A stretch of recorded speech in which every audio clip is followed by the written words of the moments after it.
Welcome to the Arise podcast with Aisha.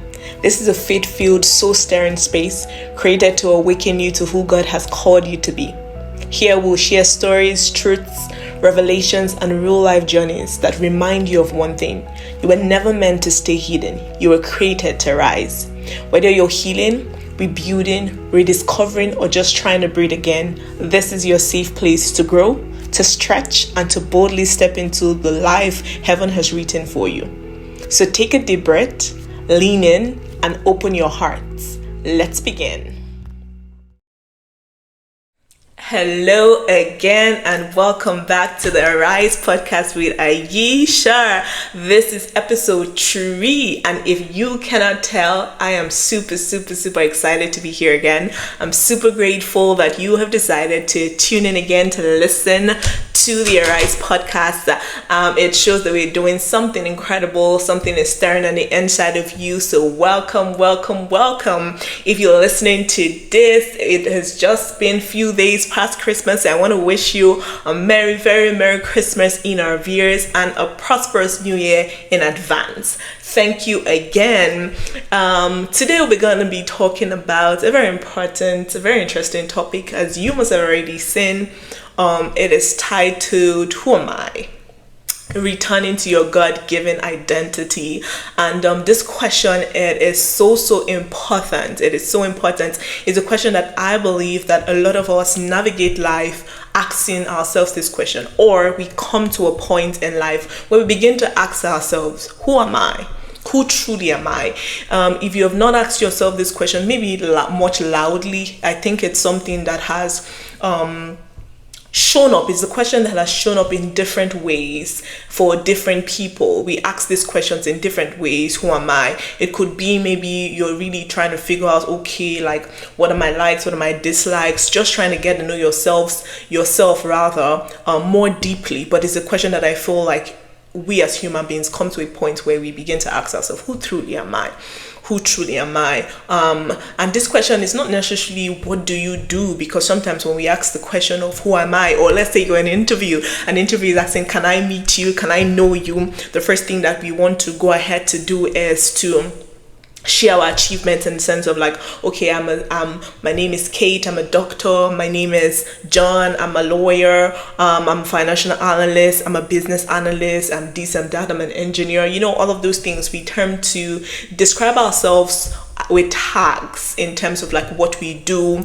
Or sometimes this question shows up when we ask this question, rather we answer it with more so of what we've been through, the different roles that we fit. Maybe I'm a mom, or I'm a dad, or the various labels that society has really labeled us or has tagged us over time. But I believe that this question of who am I, it's deeper than your job title, is deeper than the labels that you have gone through life, tagging yourself, or maybe even being tagged by other people. And some of the things that we see as human beings is, as people, sometimes we have grown to see ourselves or answer the question of who am I based off of what other people have said about us. Maybe growing up you were a little bit kind of like strong-headed child, and you grew up saying with a tag of you are very stubborn, or you're very strong-headed, you're very rough, you are not good enough, you are too much, you are doing too much, or you are too difficult, or you're too emotional, or maybe you're smart, or maybe you're a person that maybe immigrated to a different country, and you've been given the tag of maybe this one is an outsider, you've struggled, or you're not strong enough, or you're too strong, or you never finish what you start. Different tags and different things and different labels that we have gone through life carrying, and those labels have kind of shaped who we are or how we see ourselves. One thing I want to say before we even jump right into this topic properly is that we should taking this back to what the Bible says about us. In Jeremiah 1:5, the Word of God says, before I formed you in your mother's womb, I knew you. So it means that there is a person that God has created us to be even before the world gave us labels. And what we are trying to do, or what we're trying to unpack or what we're really trying to dig into when we talk about who am I, returning to our God-given identity, is that we are trying to not unfold or discover something that is external from who we really are, but we're trying to reconnect, to connect back to who we truly are at our core. And bearing in mind that when we're talking about who you really are at your core, we have to understand that for every human being or every individual that is on the face of the earth, you are not here by mistake. I like to say you're not here by mere happenstance or mere coincidence. There is a reason why you are here. There is a reason why the Creator created you and said you were created for such a time as this. There's a reason why you were not created in the 90s or in the 70s or in the 60s, why you were created right now in this dispensation, in this century. And there's a purpose for your life. There is an essence that is on the inside of you. There is substance on the inside of you. And a lot of times when we are born with the seed of who we truly are that is locked up on the inside of us. But because of our upbringing or our socialization or our culturalization, we begin to see that culture or upbringing or modeling kind of sometimes create a personality or create or give us a lens in which we see ourselves that is way different from who we're created to be. And so we begin to experience a separation or a differentiation with who we truly are at our core and who our minds and our hearts and our spirit bear witness that we are, and who we have come to see ourselves as over time. And so we get to a point where it's almost as though there is a disconnect, because from the inside of you there is something that is waiting to emerge to bear witness, because that thing that is hidden inside of you knows who you truly are. But then in your head or in your orientation or in your culturalization or in your upbringing, you have been labeled this, or you've been brought up to think that you are this, and so you express yourself in this and you've believed you are this for so long that there is a disconnect, because what you are feeling inside or what you are sensing on the inside of you seems to be so far-fetched from what your current reality is, right? And some of the ways that also we might have also lost our identity furthermore to create this separation or to create this difference, right, with who we truly are on the inside of us and how we see ourselves could be some of the things that we have survived. Some people have survived traumas or very traumatic events, or some people have gone through situations where they had to shrink themselves in order to fit in place, to fit in. Some people have had to become something else that is needed for them to survive. A lot of people are living in survival mode. A lot of people grew up in households where they had to be something else that is different from who they truly are in order to keep the peace. And so sometimes you find out that you become a people pleaser, or you had to be sort of like a chameleon in order for you to fit in. So you camouflage yourself, or you become a chameleon to fit in per the situation. And so you have found that through life or through the course of your life, you have never really found a space where you felt like you can be enough, or where you have to be accepted for who you are. Some people grew up in a household where love was performative, where in order for you to get any form of affection, any form of love, you have to perform, you have to do this, you have to please. And so you grew up feeling that in order for me to gain acceptance, in order for me to gain love, I have to actually please or to actually do things that are away from who I truly am. And so over time, because you've had to do things that because you needed to get love, you've been so disconnected from who you truly are, because you have to be performative, or you have had to live a life that is not who you really are at your core. And sometimes when we talk about these things, it's like, okay, like I've lived this life so much that this has become my persona. Or some people that growing up, they were so restricted or were so protected, so to say, maybe because of fear of going out. So you find out that you like indoors, you like staying indoors, or you maybe have trust issues, or you say, oh, I'm an introvert. And I myself, even as I'm talking, in some ways, in a lot of ways, I am still kind of discovering who I truly am, and be really going back to the core and to the root of my God-given identity. I'm the kind of person that when growing up as a teenager, I used to have a lot of mood swings, and just kind of like a little bit trying to fit in, trying to get my voice, which was quite ironic because I'm this kind of person that I'm a bit I'm very opinionated, and I know how to defend myself such that I can voice out my thoughts, and I have this persona of, you can't talk to me anyhow, I got myself and all. But people didn't really understand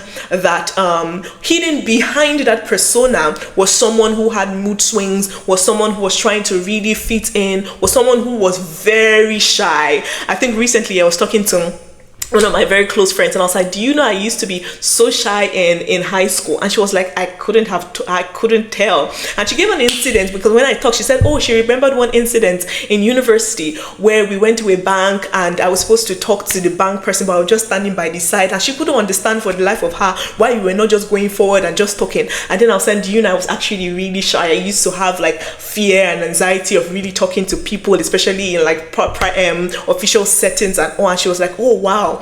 And so me carrying all of that, there was a time where I was like, I'm an introvert. I liked, even till now, I like to stay indoors, I just have few friends and things like that. But I didn't really know how much some of the things or some of the labels that I labeled myself affected and restricted myself, and also gave me a lens in which I saw myself. But the funny thing is that throughout the years, as God has begun to walk on the inside of me and begin to take me through this journey of transformation and self-discovery, and bringing me back to my God-ordained path, or God-ordained destiny, and my God-ordained destiny and identity, rather, that which He has really created me to be, I'm beginning to see that I'm actually not an introvert.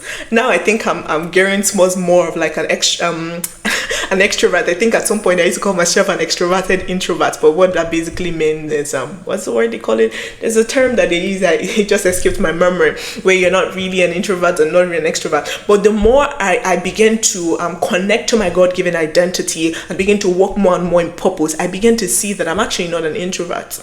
And again, another thing with me, when I was in that phase of my life where, like, I thought I was an introvert, I didn't like people. I remember when my siblings will tell me, oh, this is my friend, or blah, blah, blah. I'm just like, oh, okay, I don't like this person. And it's like, why don't you like the person? I wasn't a people person.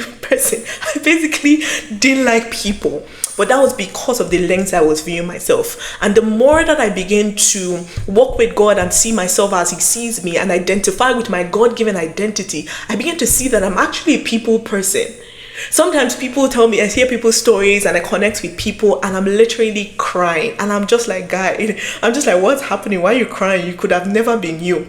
Because also before now, when I was so disconnected with who I really was and so disconnected with my identity, I didn't used to cry. I felt like I was kind of like a stoic, like this mean person, and I had a wall where, like, I could feel that anybody that wants to come to me, like, I shut them off with a wall, because I was protecting myself because of this identity, or this thing I have put myself in, because of this lens I viewed myself or self-worth. So I had a wall in which I blocked people from really getting to really know me, from really getting to really come in. And I didn't like people, right? I wasn't a people's person. Sometimes I went for years, I could remember as a teenager, I went for years without crying, because I felt like crying was for weak people. Because my ideology at the time was, why would you cry? Like, crying doesn't change anything. So why would you cry? There's no need for you to. Crying, it was like wasted emotion. I used to say crying was for the weak. Crying was wasted emotion. And so I didn't used to cry. And I just approached everything like, why are you crying? Why are you so emotional? Why are you so touchy? Why are you so touchy-feely? Like, it didn't make sense to me. So I've embodied that persona. But the more that God has begun to walk with me, He has allowed me to shed these things. And recently I was talking to a friend, I was like, I used to go around with a wall, but now I don't see the wall. I approach life differently. I don't carry the burden of me having to protect myself from anything, or me having to put up a wall for people to penetrate. I'm now lighter, which is interesting. I have grown to love people. Sometimes I'm hearing people, I'm talking to people, and I see myself, I'm crying. I'm watching a movie and I'm crying, and I'm like, what's happening? Why are you crying? This could have never been you a couple of years ago, because what is this tears, right? So basically, I'm sharing this story to see that in a lot of ways, society or upbringing or things like that, or even our own experiences, can give us a lens and can shape us in ways that are so different from who we truly are. Those traumatic events can create a wound, or can create, or even betrayal, or family, or things like that we've gone through, life's events, or the way that we have been spoken about, or the thing. If people continue to tell you that you are this, you are this, you are this, you begin to believe those things, and you begin to run with the ideas that others have given you, situations have given you, and it forms how you see yourself. It forms your identity, and it also forms your character and how you act. Right? And so sometimes as we begin to dig deeper, we see that there is a difference. We've carried false labels. We've carried these things for too long that it's now beginning to be a disservice to us. For some of us, it's limiting beliefs, right? Limitations, poverty mindset, lack mindset, scarcity mindset. Yes, that's the word, scarcity mindset. For some of us, it's pride. For some of us, is I can never amount to this, or I've gone through life and nobody has ever told me that I can do it. So you go through life seeing yourself as a loser. Go through life seeing yourself defeated. Go through life seeing yourself as a pain, as a burden to other people. You go through life thinking that you're not worthy of love, you're not worthy of good things, you're not worthy of joy. You're not worthy of anything good because you've been talked down for so long. Maybe you grew up in a household where you were never praised, you were never spoken highly of. Every word that went out from the people that raised you mouth was words that put people down. Or maybe you didn't even grow up in that household, but a relationship had given you that mindset. Or some of us, it's just a lens that we view life with, and it gave us that negative mindset, and we have carried it, and it has become our identity. It has become part of us. And we don't feel chosen. We don't feel fulfilled. We don't feel like anything can come out of us. Some of us have hit rock bottoms where you are just like, I'm just going by. I feel dead inside. I feel like there is nothing to life. I feel there is no hope. Every time I wake up, and the me waking up or me being alive, instead of me to feel joy or happiness, it feels like a burden. I'm only here. Some people are saying I'm only here just because I know that if I leave this place, it's going to affect, or it's going to be very painful on the people I love. So I'm just hanging on by a thin thread. But I'm here to tell you that there is more to your life and destiny. I'm here to tell you that you're not here by mistake. I'm here to tell you that God has a reason for your life, and those false labels, those situations, those things that has shaped you, that has given you a lens in which you see yourself, a false lens, it is not truly who you really are. There is more to you. There is more on the inside of you. So I know you might be wondering, okay, I might be feeling this way. I might feel like I've hit rock bottoms. What is the hope? How can I return? How can I help myself? I feel like I'm drowning. I feel like there is just this weight I've carried for so long. Everywhere that I go, it affirms the fact that I'm not good enough. Everywhere I turn, it affirms the fact that I'm not good enough. I apply for the job, I don't get it. I apply for opportunities. They tell me, oh, you could do this or this and this, or we're going with another candidate, or we're going with another person. Reiterating that idea that you have, that you are not good enough. You're not good enough for the opportunity. You're not good enough for life. Or maybe it could even be in a romantic relationship, right, where you suffered so much heartbreak that you're beginning to question yourself. You're beginning to question your worth. You're beginning to question your existence. And that relationship, or that the traumatic event, or the things that you have endured or you have encountered, has so ingrained in you a false identity. It has given you a false label that you view yourself. And perspective is very key, because any perspective that you adopt, it begins to shape the way you see things. It begins to shape the way you analyze things. It begins to shape the way you respond to things, and begins to shape your behavior and your character. And so if you go around life viewing yourself with a false identity, with false labels, believing false identity, it is going to shape the way you view life and approach life, the way you even see yourself and the way you see others. So how do we help? How do we come out of this drowning? First and foremost, I want to tell you that sometimes when you're going through all of these things, you need a different perspective. You need someone that can hold your hand to pull you out. And if you're here and you need help and you need support, I work with a dedicated organization called the Rediscovery Pathway, where we help people going through hard events and traumatic events. I work with an amazing team of people where you could always reach out, and we'll be glad to hear you out and to help you on this journey. And that is also one of the reasons why this Arise podcast is here, to hold your hands and help you, where you can feel seen and you can feel heard, where we hold your hands as we navigate this journey of transformation. But one of the ways that you can actually begin to return, or you can actually begin to find who you are, is to return to the one who formed you. Because there is no other person that knows you better than the one who formed you. You know, as we navigate life and we go through life and we begin to strengthen our relationship with God, the more of God that you know, the more of yourself that you know. And the reason is because you begin to see yourself through God's lens. Because as I said, you have the false labels and the events and the pain that you've gone through has given you a lens. It has given you a way in which you view things. That's given you a perspective that is different from the perspective that God wants you to have. So when you return to your first love, the one who formed you, the one who knew you, the one who brought you here for a purpose, the one who has ingrained in you something and substance that is needed for this generation, the one who has brought you to live and exist in such a time as this, what happens is that you begin to see yourself more and more. You begin to understand yourself more and more. And you begin to shed these negative labels. And another thing, apart from also returning to your first love, as we quoted in Jeremiah 1 verse 5, that says, before you were born, I knew you and I set you apart. Because God knows you. He has set you apart, right? And so as you return, another thing you want to do even as you return to Him is to confront those false labels. And confronting the false labels could look like you sitting down and analyzing, taking inventory of your life and actually doing a self-discovery. You know, one thing I've discovered in recent times is that the ability of us being able to sit down stillness, to really analyze and to be able to deeply reflect is quietly going extinct. But it is a skill that is necessary for you to take inventory of your life. Because the fourth step for change, the fourth step for you to actually begin to make any change is for you to come to a place of awareness, for you to come to a place where you can see and you see that there is a need.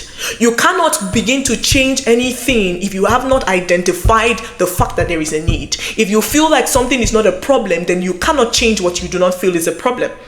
And so when you begin to, in order for you to begin to confront some of these false labels, what are the labels? What are the limiting beliefs I've lived with? What are the things that have shaped my life that are restricting me? What is the fear? What is the ideology, the traumatic events, the hard childhood, the pain, everything? What lens has it given me? What label has it given me that is causing me a disservice?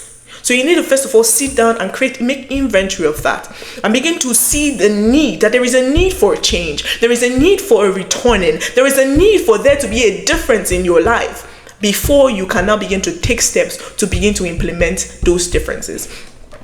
In recent time, a knowledge has come to me, and that is for someone to actually begin to make a change in their life, two things must happen.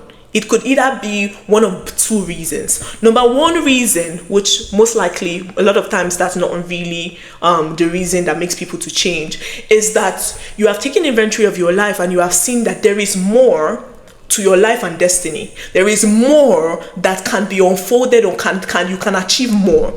But you have seen that if there is more that I can achieve, but I am currently not achieving it, it then means that there must be some things that I need to do to achieve more that I'm not achieving that more. And so that spurs you up to begin to to begin to make changes because you know there's more and you want to get there. The second reason why people decide to make a change in their life, which is most often the common reason, is when they are facing crisis. You have hit rock bottom. You are in a place of panic. You are in a place that you know that if change does not happen now, everything is going to go haywire. If something does not happen now to intervene in your situation, something adverse is going to happen. And so that spurs you up to begin to look for change.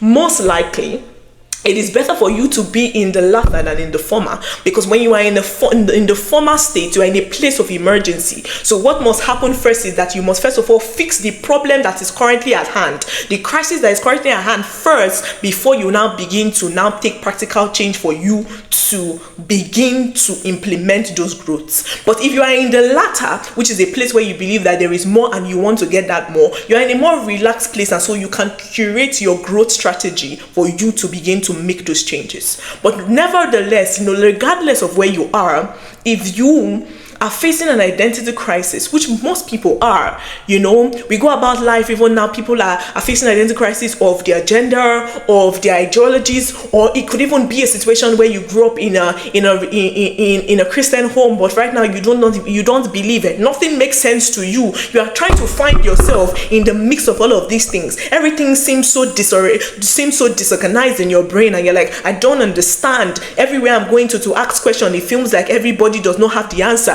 And so I don't even know if I believe or not. Am I a Christian? Am I an atheist? Am I this? Am I that? You do not really know where you fit in.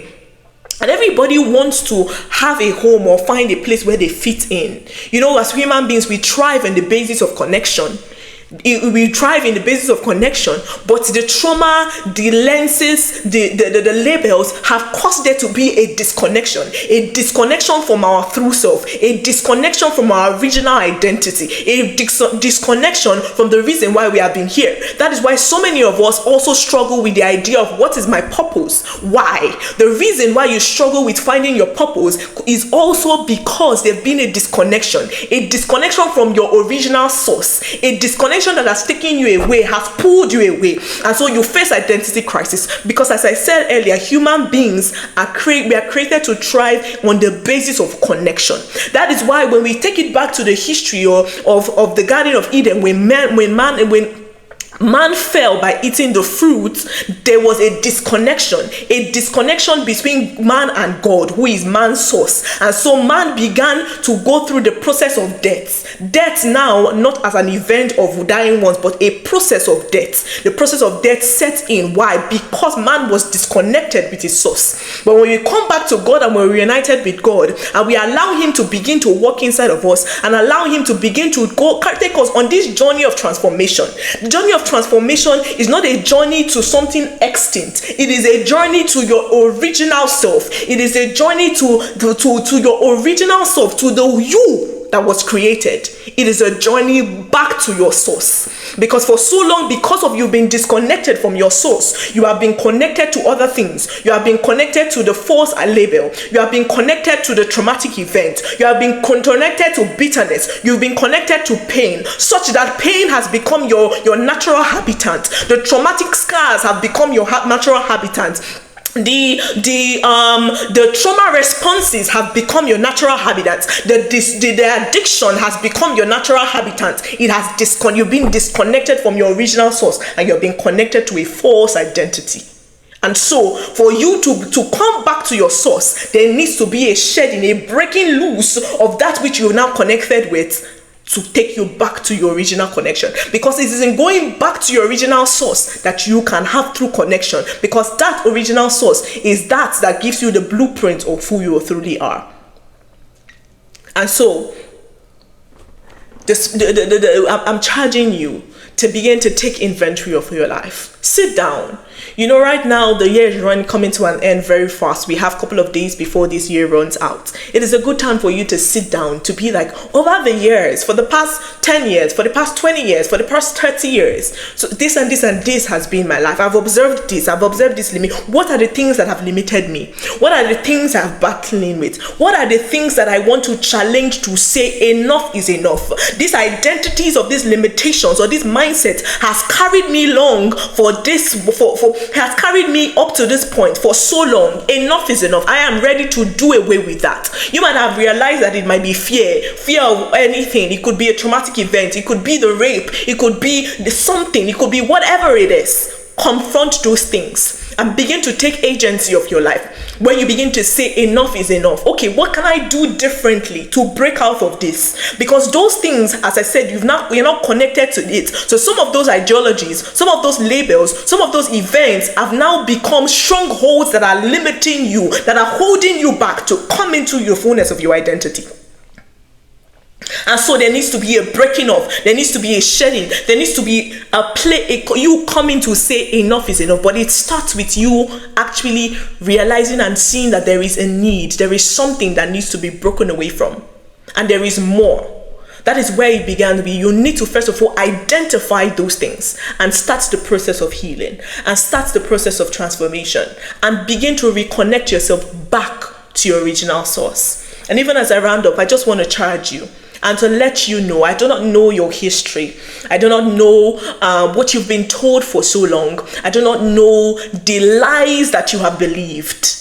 I do not know the pain of your situation, or the pain of your upbringing, or the pain of the traumatic event, or the pain of those situations, the pain of the rape, the pain of the violation, the pain of the abuse, the pain of the insult and the constant degradation for so many years. I cannot say that I know your pain, but there is one thing that I know, is that you are not lost. You are returning back to your God-given identity. You are not too broken that you cannot be fixed. God can rebuild you at any point in time or at any point that you are in right now, as long as you give him access. Identity is not something that you find outside of yourself. Your identity is already locked up on the inside of you. It is something that God awakens from within you.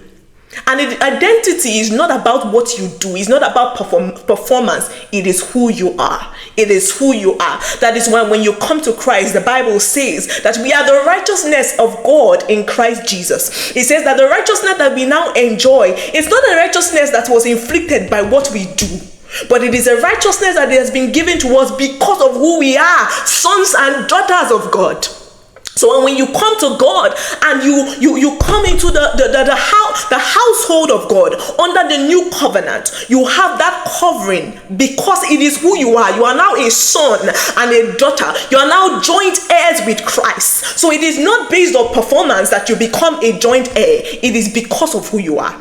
And so your identity is not because of what you do. It is who you are. God is restoring your name. God is restoring your identity. I don't know if for someone that for so long your name has been bashed, you have gone through different levels of slander, different levels of lies that have been told about you. But God is restoring your name. God is restoring your identity. God is restoring your voice. God is restoring your truth. God is restoring your trust. If you are like me that used to have severe trust issues, God can restore. He can restore every trust that was broken. He can restore. He is a restorer.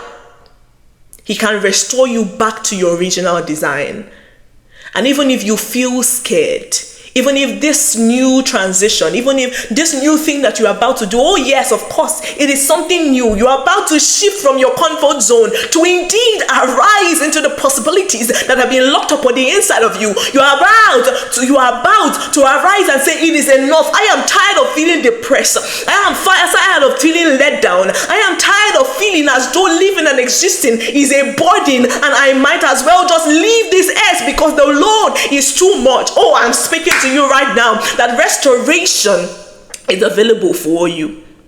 And even if it seems scary, do not be scared. Do it audaciously. Do it. Do it. Do it. Do it. I am rooting for you. I am cheering you on right now. You can do it. You can do it. You can come out of that depression. There is hope for you. There is hope for you. There is hope for you. There is hope for you. There is hope for you. There is hope for you. You're not too broken that you cannot be fixed. You're not too broken that you cannot be fixed. You're not too broken that you cannot be restored. Restoration is available. As you begin to return, I hope that these words echo something from within you. I hope that these words create an assurance and it creates an awakening on the inside of you, that you know that you are not alone. You are not alone. You are not alone. You are not alone. You are not alone. Even though your heart might be burdened, as you return, as you decide to return to your source, his hands are wide open. The Bible says that, I stand at the door and I knock, and if any man will give me a chance to open the door of his heart to me, I will enter.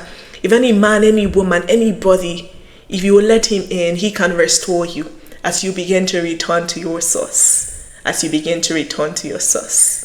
Yes, let's do this. Let's do this. Let's do this in the coming year. Take inventory. Take inventory of those limiting beliefs and begin to confront them. Begin to confront them as you begin to return. Open your heart for God. He is waiting for you. He is eagerly waiting for you. He's eagerly waiting for you. Thank you so much for joining in on today's episode. Cannot wait to share more insights with you even as we continue this journey of transformation, of identity, of our rising to our God-given destiny and potential. There is so much locked up on the inside of us waiting to see the light of day. Do not allow it to be dimmed. Do not allow your light to be dimmed. Do not allow your story to be that of just potential. Arise, arise. Thank you so much. Thank you for joining me on the Arise podcast with Aisha. If this episode stirred something in you, do not ignore it. Nurture it, move with it. And always remember, do it scared, do it shaking. Heaven backs the ones who move, and destiny responds to the ones who arise. Don't forget to like, follow, share. Please share with a friend. And I'll see you again on the next episode. Bye for now.